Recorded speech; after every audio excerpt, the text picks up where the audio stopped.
Thank you for coming on into the live and sharing your essence with me in this eternal moment of which we all share an inextricable and inexorable part. Thank you for doing your part, for coming on in each and every day, and we'll do the same without wasting a single second of your time. Bada bang, bada boom, we go into the charts. So with the FOMC news, we got a little bit of a pre-market dip to the downside, and then we've been seeing this steady bounce off of this 50,948 region. What is this red line that we have here? Well, it is a point of control from back here from December 2021, where we dropped down. Are we trying to flip this into support to go higher up into these ranges here, where we have 54K and this wick up here at 53K and this wick here at 52.8, which we rejected off of previous? Is that where we're attempting to go from here? We have basically come out of this 886 of this diagonal pitch fan we've had pricing for over a year. So where do we go from here? Do we come back down to retest that and come down to that 49K region? What's in the cards? Let's go ahead and check out the liquidity. What is the liquidity, you say? Well, people lock that liquidity into the charts to get burned to a crisp by the market maker for not using a stop loss, and we get to see where those crispy characters are. So let's do it now. So in the last 24 hours, we had 25 million in longs and 13 million in shorts squeezed on both sides. In the last 12 hours, the $11 million short squeeze to the upside, and in the last 4 hours, 5 million in shorts, and in the last hour, some 2 million in shorts for ETH and 2 million in shorts for BTC. Fatality. Gotta pay yourself well. The taking is good. And let's go into what it looks like on a different graph here. On the daily, we still have some more up in here for that 52.3 region. A lot of high leverage folks still up in that range. If we go to the weekly, there is a larger amount up in that region. We just cleared out a path all the way down to 50K, so it's threadbare down there in terms of liquidity on this chart, which is why we need to look at a different thing to see the higher time frame on the heat map here. So coming up above here, we do have some liquidity up in that 52.1-ish region on the 3-day. If we start to expand our vision to the 1 month and beyond, you can see that there is still $500 million down here at 49.8, which we have yet to sweep, alongside some other $500 million brethren down at that 50K region. So does this mean we have a failed auction at the cloud and start to come down into this region? That is in the cards, so watch out for that. If we go even to the higher time frame, what we were looking at yesterday was what we were saying down below. We have this 151 billion at 49.7, and yeah, you do still have these 2.6 billion down at 46.7 and 2 billion at 46.6. We do have a gap in liquidity here at that 48.5 region where nobody entered long for some reason, and it just squeezed up on the shorts.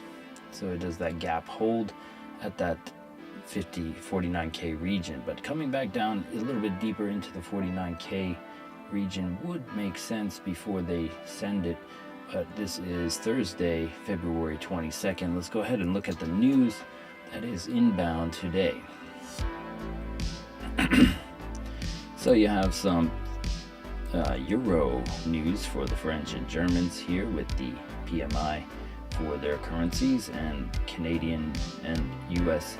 We have some pre-market news for the US unemployment claims and some fake Chinese news at 11 p.m.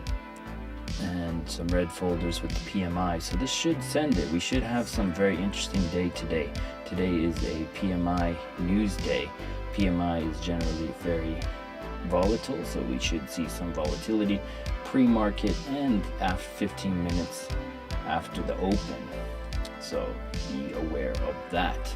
And then if we come to the charts, we're saying there's no need to necessarily, no rush to break out here or there. This was a nice stop loss hunt, and we started to come down lower beneath the point of control currently on this range, as we are range bound in this zone. Let's go ahead and look at the charts. We were saying, does this 786 hold? We did have a rejection off of that 786 on an hourly time frame, I believe.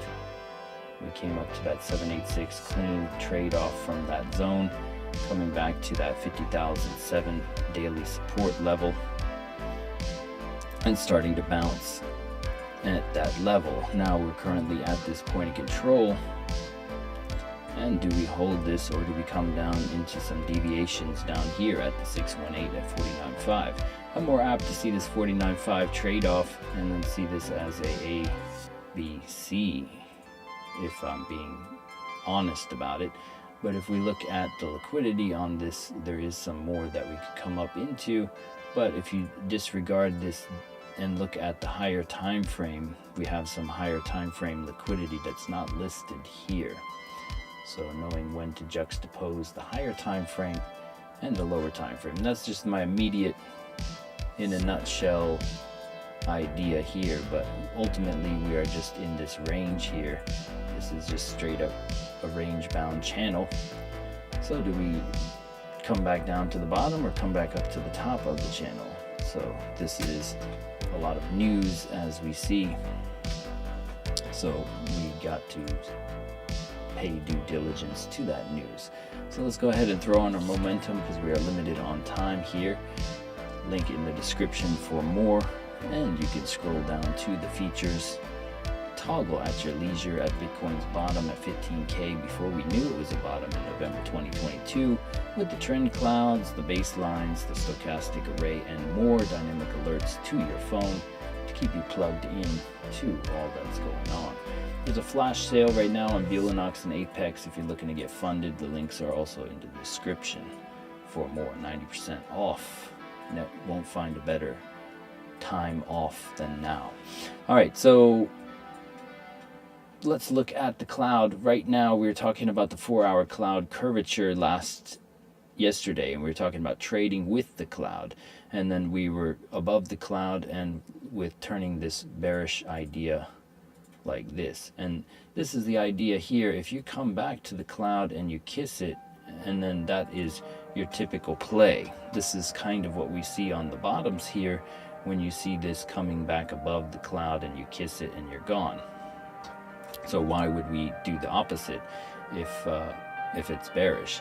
So if we're coming to this cloud and this point of control and rejecting off that, this is your key zone for that. If you missed out on this move, if this is going to continue, this is likely where it would go. This is a deviation of this impulse, and this 786 rejection was clean.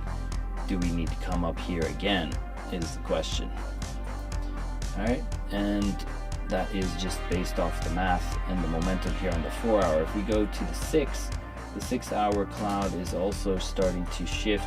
We need to see some acceleration beneath it for it to be effective, but the curvature is changing from 2 o'clock to 3 o'clock, as you see here. This 6 o'clock or 6-hour cloud is kind of turning in a manner here that could be likely so. And this is how you measure the momentum in advance as a pre-cognitive way of looking at it. This also happens to be the channel on the 12-hour, and the 12-hour cloud is also starting to curve just ever so slightly from that 2 o'clock bullish angle that it was at. And if we go to the daily, the thing that we were looking at over the last few days was the daily cross down event of the baselines. What are the baselines? Well, you can read about them here.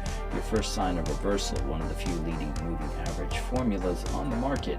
So if you see this here with the cross down of the baselines, are we going to see this acceleration and failure of the daily time frame? Coming back to the 3-day, and then we'll make our descent. So the 3-day, still bullish on the open of these baselines. The 3-day cross-up event had us negating this previous one from December 15th, which took us down to 38.8. So this one, how far does it take us before it starts to fail these baselines on the 3-day? You're starting to get a 3-day pivot point sequence event with the keystone here. Are we going to get a pivot on the 3-day or not? Money flow is coming up to the RSI, but not really going anywhere. So does this bring the RSI down to it? That is the question on the 3-day here. 3-day closes in 2 days, so with the news inbound today and the end of Friday, we will have some closure on the 3-day to see where it goes. 7.7% away on the super trend, which has gone flat over on the daily. That would bring you down to 47.6. You're still bullish as long as that holds. It's been holding since February 6th. Does the super trend hold on the baseline idea for the super trend? Looking at the oscillators on the daily stochastic coming down with the money flow and the RSI even Steven levels. MACD looks like it is crossing down. If we look at the MACD up close, yes, it has crossed down. You can get these leading MACD alerts to your phone. That would have had you at hello back before it even crossed on Tuesday the 20th. So this cross down event on the daily time frame is interesting to note. Does the MACD come down to the 0 level? When these MACD daily time frames cross, they generally continue for some time. You can backtest this to be true. Let's go ahead and turn off everything so you can just see what I'm talking about here. Let's turn off the stochastic, turn off the money flow. Okay, so we just got the leading MACD here. So the MACD on the daily time frame, the last time this crossed was back here on January 12th, and what happened?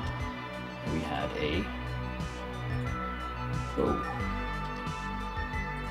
correction in the to the tune of 17%. And then it crossed up here in advance, and we had a correction to the tune of 31%. Now we're getting a cross down event here from Tuesday the 20th. Do they fake out? Now they're not always 100% accurate, but you did have a cross down, cross up, cross down, cross up, and then eventual cross down. But when they do play out, they play out with some fervor, so it's something to be noteworthy on that. And if you go to Momentum Master B, you can go to add alert, and then it's just simply pump or dump on that time frame. So you go to the daily time frame, you can add it for the daily, you can have it on the 5-minute, whatever you want, and it will let you know when the leading MACD is crossing.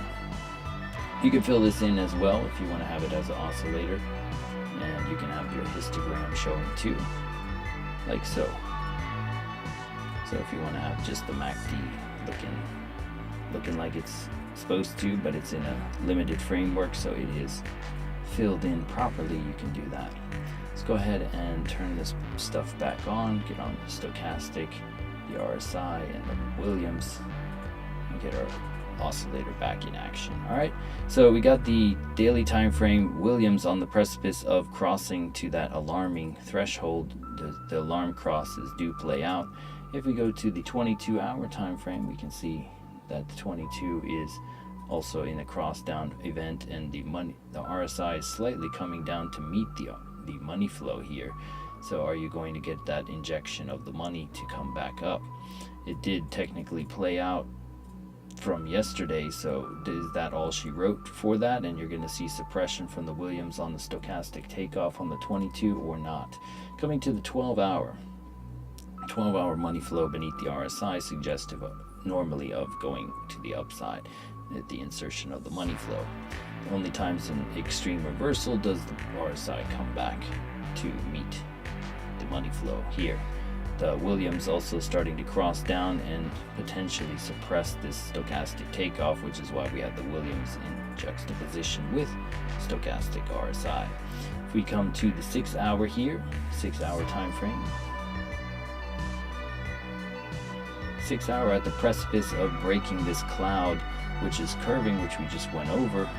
On the oscillator here, you got the money flow beneath the RSI, normally suggestive of coming up higher. So far, you've been seeing this suppression of takeoff, which is what we talk about all this time. You have this stochastic wanting to go to the upside here, wanting to go to the upside, wanting to go to the upside, and then the Williams kind of suppresses it as it resets the Williams. Larry Williams, the greatest futures trader in recorded history, and what do you know, he had a bunch of oscillators he made and used. So anyone telling you oscillators don't work is a liar, because why would the greatest futures trader ever use them and make them?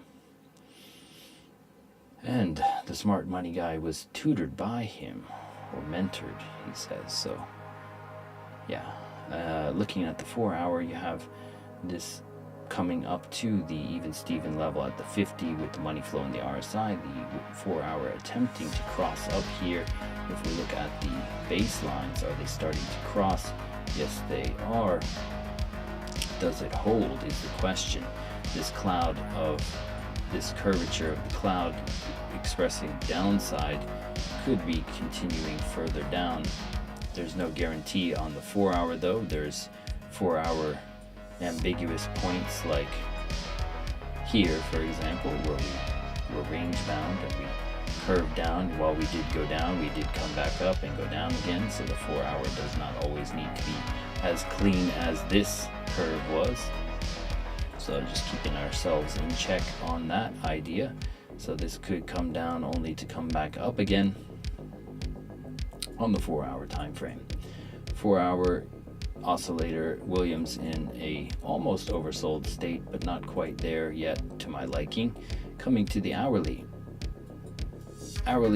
cloud still looking kind of bearish. This looks like a liquidity grab. It's bled of volume, as you see on the PVSRA.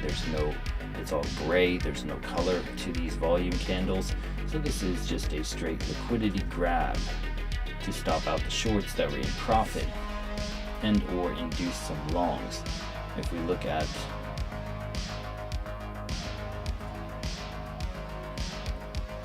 the longs on the hourly time frame, we are overbought on the hourly. Does this Williams push this and suppress the hourly? We did get above the cloud on the hourly, so we can't get locked into one idea here. Let's see if this hourly cloud does do some sort of curvature here and you hold it. You're already kind of selling off in a quick manner here, so this is not showing signs of support just yet, but you are at the hourly cloud, so if you were going to hold it, it would be around this range, flipping this area into support. Coming to the 15-minute cloud, already starting to curve here as it gave its lower time frame push to the upside. You come back to this cloud and kiss and jump bounce off of it, and this is how you can juxtapose the various time frames of the stochastic probability. So coming back to this cloud on the 15, do you bounce off the cloud? You got the super trend in the cloud as your lines of defense. You already broke the bearish trend. You're holding some ranges here of manipulation, support and resistance levels. Does this come lower? Let's go ahead and throw on the liquidation levels and see what liquidity lies beneath the surface on the Binance Perpetual.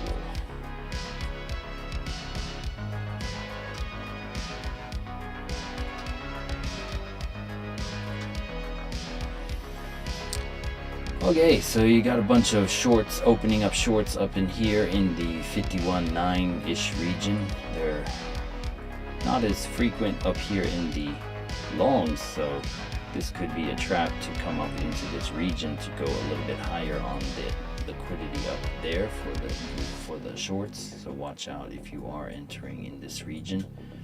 Some more shorts entering, 100xers, 50xers.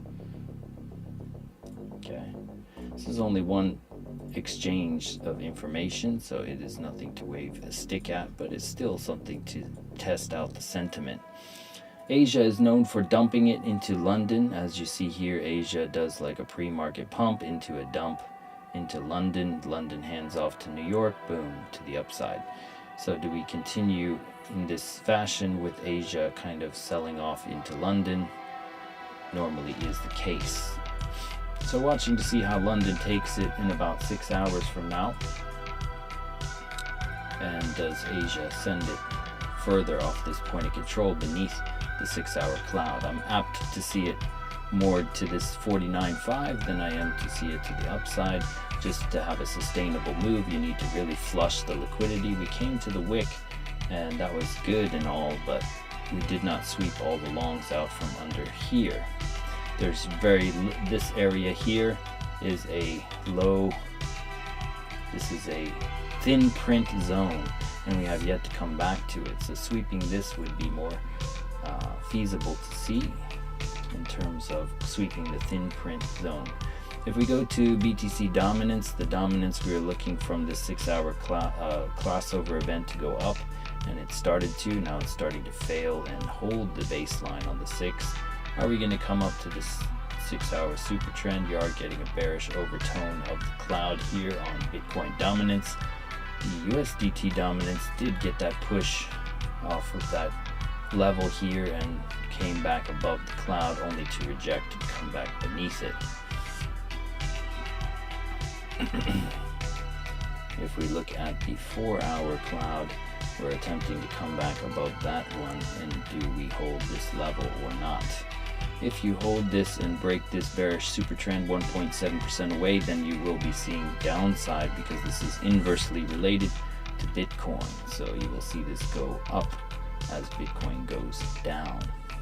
The total reaching some levels here on the bullish trend-based fib levels, and are we going to taper here at 2 deviation and start to come down a little bit more?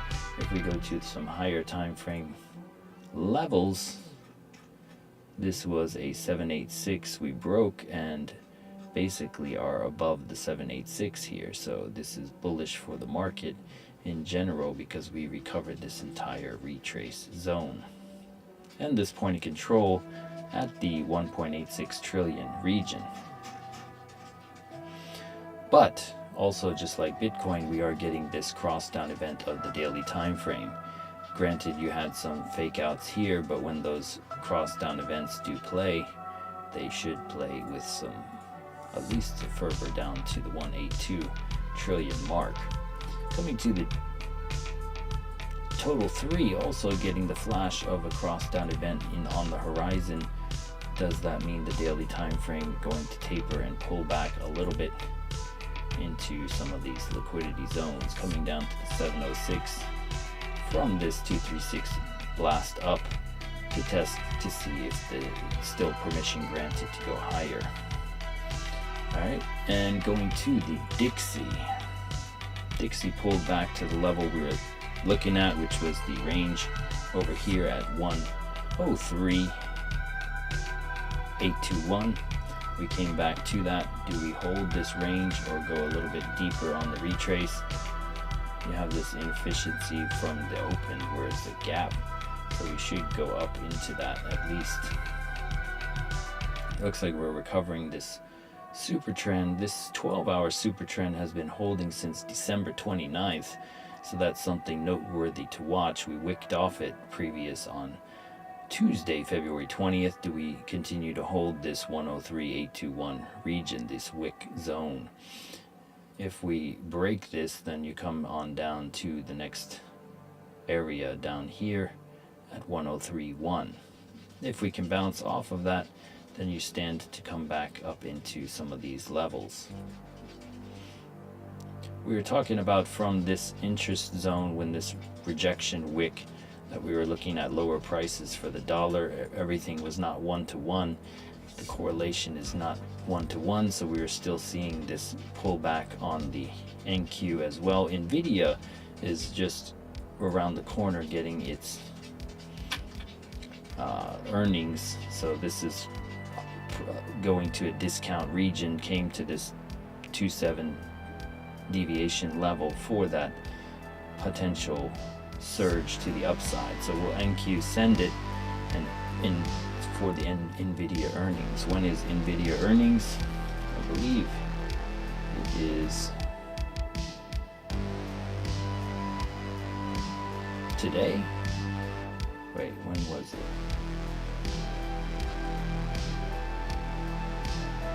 So they did.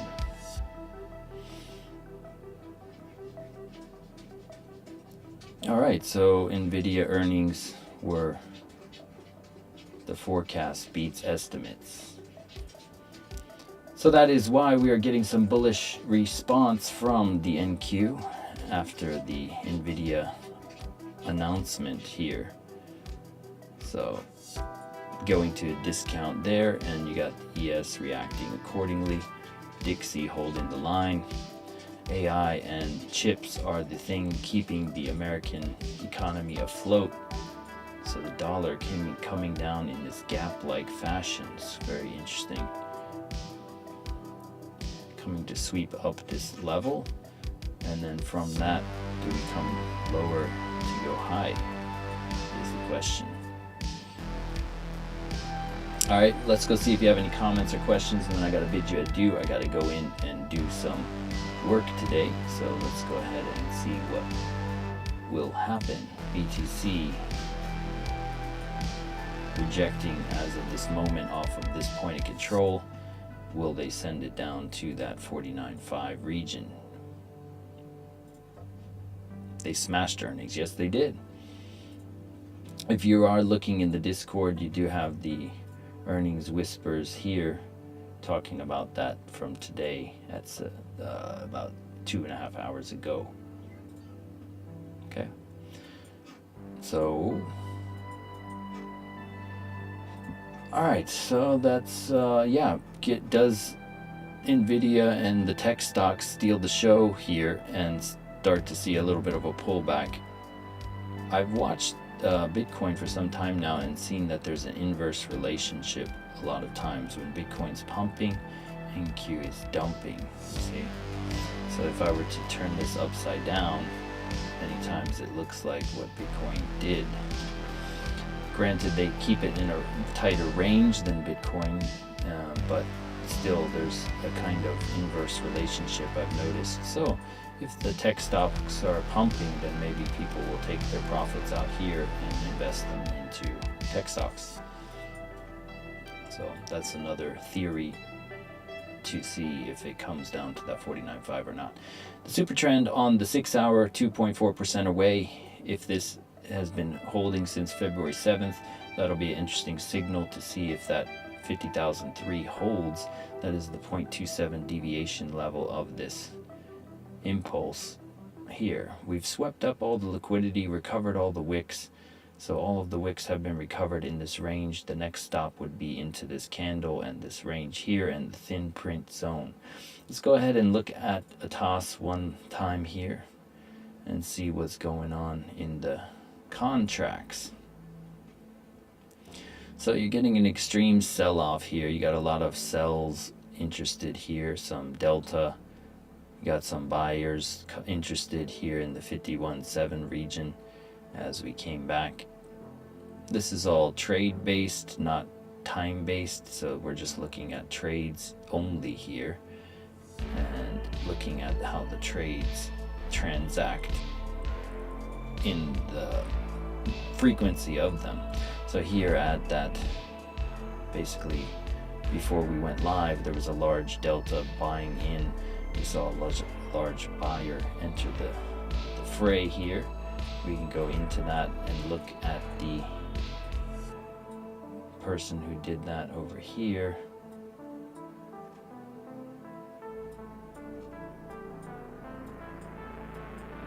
Yeah, I think I was here. So we can zoom in and see what the delta was doing. What was the delta cooking at that time?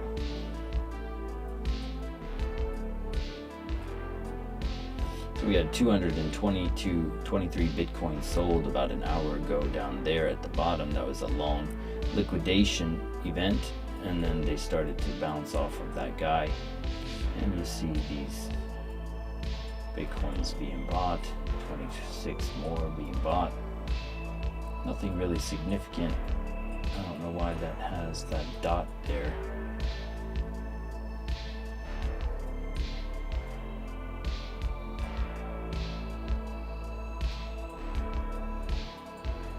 It doesn't really work as well because there's one exchange linked to the information here, and all the other exchanges buyers get left out. So you see a lot of thin prints, and you see 82 Bitcoin bought here at that 51.6 region. Works better for NQ because there's a lot more contracts inside the candles.